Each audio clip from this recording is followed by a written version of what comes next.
Guys, আমি আপনাদের সামনে হাজির হলাম কিছু সাবুদানা দিয়ে কিছু পিঠা বানিয়ে নিব।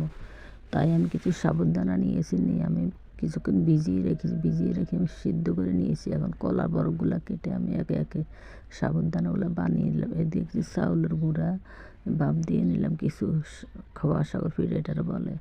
আবার বাটি নিলাম, নিয়ে এদিক দিয়ে সাদা চমচম পিঠা বানাবো, তার জন্য আমি আটা গোলাই নিয়েছি। আমি এখান থেকে জর্দা রঙ গোলাইয়ে কিছু আবার আলাদা আটা গোলাইয়ে নিচে নিয়ে আমি চুলে গেলাম।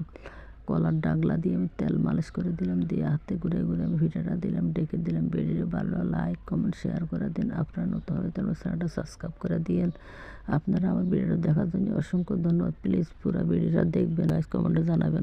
গাইস, এখন আমি এগুলো রোদ্রে শুকিয়ে আনছি। এখন এভাবে বানিয়ে আপনারা তেলে ভেজে নেবেন। তেলে ভেজে গরম গরম চিনি মেরা দিবেন। চিনি যদি না মারেন তাহলে গুড় জাল দিয়ে শিরা বানিয়ে শিরা দিয়ে দিবেন পিঠার উপরে দিয়ে। মেহমান আসলে দিবেন। গরম গরম খেতে ভালো লাগবে। ভিডিও ভালো লাগলে কমেন্টে আমাকে জানাবেন।